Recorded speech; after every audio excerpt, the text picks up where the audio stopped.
Oi, galera. Hoje eu vou falar com vocês um pouquinho sobre os documentos que temos que agilizar assim que a gente chega em Portugal. Existe uma coisa que é necessário entender, na verdade, duas coisas.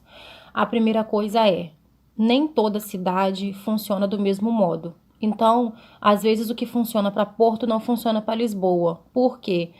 As pessoas que nos atendem nos setores públicos, eles têm, eu não sei se eles têm essa liberdade, mas a gente vê que acontece isso muito deles atenderem de acordo com o entendimento que eles têm. A segunda coisa é que existe alguns documentos aqui que são meio contraditórios. Sabe no Brasil, quando a gente vai procurar emprego ou estágio, né? Aí eles falam assim: você tem que ter experiência para ter estágio, mas você tem que fazer estágio para ter experiência. É mais ou menos isso que acontece também aqui com alguns documentos. Então vamos lá. O primeiro documento e o mais importante de todos, talvez, ele chama NIF, que é o número de identificação fiscal. É semelhante ao nosso CPF. Para tudo e todas as coisas aqui você vai tirar o NIF. Para você tirar o NIF, algum cidadão português tem que assinar para você, porque ele está se comprometendo diante do governo português de que ele é responsável por você assim que você chegou, porque depois você passa a se representar mesmo. Mas enquanto você ainda não é cidadão português, não tem autorização de residência, não tem trabalho, não tem nada, essa pessoa é responsável por você. E aí eu queria abrir um parênteses aqui, que isso tem virado um grande mercado aqui. Porque muitas pessoas vendo o número de imigrantes muito grande que tem, né, vindo para cá e precisa ter o NIF, porque é a partir do NIF que você tira todos os outros documentos, tem feito disso um negócio. Não sou contra isso, até porque eu acho que é uma responsabilidade que a pessoa assume, né? E ok. Só que existem pessoas que pagam, que cobram 20, 25, 50 euros. Mas eu já ouvi histórias de pessoas que pagaram 200 euros para ter só esse documento. O que eu acho, assim, um absurdo. Então, assim, se você não tiver ninguém aqui para assinar para você, provavelmente você vai ter que pagar alguém para assinar para você. Mas pesquisa se essa pessoa pode assinar, se ela tem um cartão cidadão. E não seja enganado, gente, não precisa pagar esse valor tão alto. Bom, a partir do NIF, o segundo documento importante também é o NIS, que é semelhante ao nosso INSS, é o Número de Identificação da Segurança Social. Esse NIS é o que está dando mais trabalho para tirar e o que é mais difícil de conseguir. Para vocês terem ideia, eu cheguei aqui em maio e eu só consegui o meu NIS essa semana. Então, o NIS você pode conseguir de duas formas, é o contraditório. Você pode conseguir por contrato de trabalho, né? Se uma empresa decidir contratar você e ela te der um contrato de trabalho, porque aqui não existe carteira, a própria empresa vai à Segurança Social e solicita o seu número de identificação da Segurança Social. Mas isso a empresa tem que querer fazer isso por você, o que geralmente a maioria não quer, principalmente as pequenas empresas. Por quê? A partir do momento que você tem um número de identificação da Segurança Social, você pode se habilitar a empregos melhores, com salários melhores.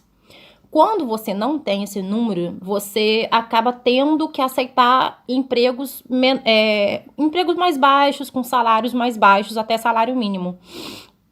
E aí, muitas empresas têm medo de solicitar esse número para os imigrantes, como nós, porque eles acham que todo imigrante, o que acontece na maioria das vezes mesmo, vai obter esse número de segurança e vai sair da empresa porque vai para um emprego melhor. Principalmente os que têm qualificações, né, de cursos e enfim.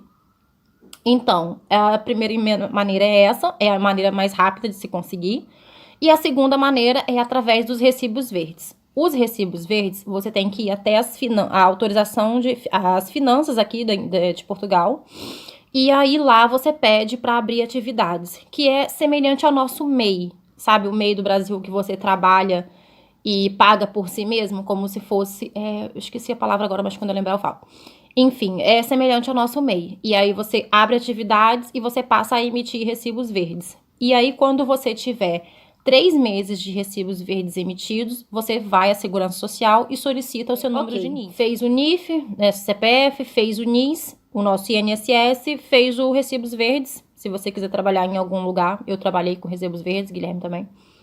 E aí, o outro documento que você precisa é o NIB, que é o número de identificação bancária. Você precisa ter uma conta bancária aqui. E isso é muito fácil de abrir também, não tem problema nenhum. Um outro documento importante é o passe urbano. Eu não sei como chama em Lisboa, mas aqui em Porto chama andante. É um cartãozinho, depois eu vou postar a foto do meu aqui para vocês. É um cartãozinho que você utiliza para andar em todos os meios de transporte público. Metrô, trem, ônibus. Dizem que barco, mas eu nunca andei de barco aqui. E aí, por exemplo, o meu eu pago 40 euros e eu posso andar o mês inteiro. Ele sempre vence no dia 30. Então você tem que sempre renovar no dia 30 para valer todo mês. Se você renovar, por exemplo, no dia 15, ele vai valer do dia 15 ao dia 30 só, entendeu?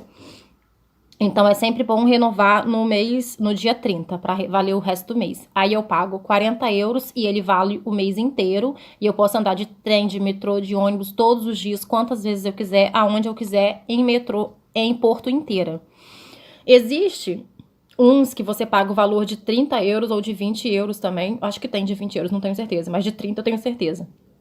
E aí você escolhe 3 zonas para andar. Eu, particularmente, como eu ando muito o tempo todo para baixo e para cima, eu não achei interessante. Por quê? A diferença é apenas de 10 euros para você andar em todas as zonas, para andar em 3 zonas. E aqui as zonas é tipo assim, ó, a minha casa é uma zona. A rua lá de trás já pertence a outra zona. Então, se eu pegar um ônibus lá na outra rua, já não pertence mais à zona, sabe? Então, eu não posso mais andar de ônibus lá na outra rua. Eu achei isso um tanto confuso. Eu vou ver se eu acho as fotos de zona e coloco aqui. E aí, não quis fazer isso, não. Então, preferi deixar a Porto inteira e eu ando e é baratinho. Adentro. As crianças, todas as crianças aqui até 13 anos, elas ganham um andante totalmente gratuito. O governo fornece. A Isabela tem o dela, ela fez desde que iniciou as aulas. Por enquanto, até janeiro, o andante dela é de 3 zonas apenas, que é a zona dela de casa e a zona dela da escola, e eu coloquei Porto também, que a gente sempre vai lá passear. Mas eles criaram uma nova lei agora, que vai entrar em vigor em janeiro, e o das crianças vai passar a valer na Porto inteira. Então, até os 13 anos, Isabela não paga passagem nenhuma. A partir dos 13 anos, começa a pagar um valor pequeno, que é de estudante. Mas, assim, o dela, por exemplo, o cartão dela vale até 2022 ou 2023, se não me engano. Depois eu tenho que ir lá renovar. Então, o contrato de trabalho, né? Falei também já, é muito importante você conseguir um trabalho com contrato, porque no final você tem que juntar todos esses documentos para fazer a manifestação de interesse. A manifestação de interesse é onde você fala para o governo português que você tem interesse em viver aqui, em ser um cidadão. Só que você tem que juntar uma série de documentos, que são todos esses que eu tô falando. O outro documento é o contrato de arrendamento. A não ser que você tenha muito dinheiro para você comprar um lugar aqui para viver, para ter seu endereço próprio, você vai ter que ter um contrato de arrendamento. Arrendamento aqui é aluguel, não se fala aluguel, se fala renda. E aí você tem que ter um contrato de arrendamento também. Se você não conseguir um contrato de arrendamento, que é o que acontece com muita gente, que muitas pessoas alugam quartos para morar ou vivem em hostels. No início, né, para conseguir economizar, juntar grana, enfim, muita coisa. Você pode conseguir um comprovante de morada na junta de freguesia. Junta de freguesia é como se fosse uma mini prefeitura, sabe? Toda cidade tem uma prefeitura. Só que eles diminuem ainda mais, como se fosse bairros, juntam alguns bairros e fazem uma junta de freguesia, como se fosse uma mini prefeitura. E aí, nessa junta de freguesia, você pode solicitar um comprovante de morada. E aí você pode solicitar ou através de alguma conta que você demonstra que tem uma conta, não sei, conta de telefone, internet, gás, luz, alguma coisa. Ou então, se 2 cidadãos portugueses assinarem para você, dizendo que você mora naquele endereço e tal, e aí você consegue também. O outro documento também, que não é necessário, na verdade, para manifestação de interesse, mas é necessário para a sua saúde, é um número de utente. Número de utente é um número como se fosse o número do SUS do Brasil, para você ser atendido na rede pública. Ai, Bianca, mas não tem o PB4, a gente não pode ser atendido pelo PB4? Sim, a gente pode ser atendido pelo PB4 e eu, quando eu vou, já fui atendida pelo PB4, Isabela também. Mas é bom ter um número de utente, já que você vai morar aqui, porque o PB4 vale 1 ano e depois você vai renovar só mais um. Então, por enquanto, na minha família, a gente não tem ainda o número de utente, por quê? Antigamente, o número de utente era dado apenas quando você chegava, dava o NIF e o contrato de arrendamento. Só que agora eles só estão liberando o número de utente para quem tem a autorização de residência já o cartãozinho. E é o que a gente não tem ainda. A gente só tem a manifestação de interesse. Então, a gente não tem ainda esse número de utente. Enfim, vou falar todos eles agora. Você tem que ter o NIF, o NIS, o NIB ou recibos verdes, contrato de trabalho, contrato de arrendamento ou a declaração da junta de freguesia. Você tem que ter todos esses documentos para você dar entrada na sua manifestação de interesse, que é para você informar ao governo que você quer morar aqui. Aí, quando você... E aí, a grande demora tá sendo essa, a grande demora de documentos, porque muita gente não entende por que eu falo assim, gente, eu vou demorar uns 2 anos para ir ao Brasil. Por quê? Por exemplo, eu só consegui reunir todos esses documentos agora, que como eu disse, o meu NIS só saiu na semana passada. Então, só semana passada é que eu dei entrada na minha manifestação de interesse.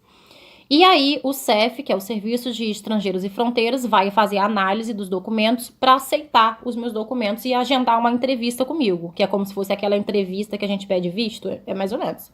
Mas não é no consulado, né? Eu quis dizer que é o mesmo nível. E aí, essa análise de documentos, vocês imaginam, tem milhares de pessoas solicitando. Então, eles não têm gente suficiente para fazer essa análise de uma maneira rápida. Essa análise está demorando muitos meses para acontecer. Em média de 6 meses, 7 meses. Após essa análise, eu ainda tenho que aguardar o CEF liberar a agenda para eu marcar de ir até lá, levar os documentos originais e receber o cartão de autorização de residência. Aí é outra espera. Por quê? Quando eles liberam agendamento aqui, é coisa assim de horas. Eles liberam 200 agendamentos. 2, 3 horas depois acabou. Não tem mais agenda. Porque é muita gente que fica ali vigiando o agendamento o tempo todo. É como quando libera show no Rock in Rio e a galera sai correndo para comprar o ingresso. É tipo isso. E aí tá demorando muito esse agendamento e quando libera a galera sai correndo. Eu, por exemplo, o meu plano é onde tiver em Portugal agenda, eu vou agendar. Só que tem gente que não tem essa possibilidade de ir a outro local pra fazer, né? E aí a galera tem que esperar abrir naquela cidade que ela mora, o que é mais difícil ainda. Eu, onde abrir, tô indo, vou correndo. E aí, quando você fica esperando esse agendamento, também tem demorado alguns meses. Então, eu calculei aí, chutei 1 ano e meio, 2 anos, né? De eu voltar ao Brasil por conta disso. Porque eu não vou ficar aqui também contando os dias pra ir embora pra não sofrer. Entendeu? Desculpa falar rápido, mas é porque o IGTV só permite a gente gravar 15 minutos, mas eu sempre deixo uma caixinha de pergunta no final, então vou deixar aí, e se alguém quiser perguntar alguma coisa, fala aí, tá bom? Beijo.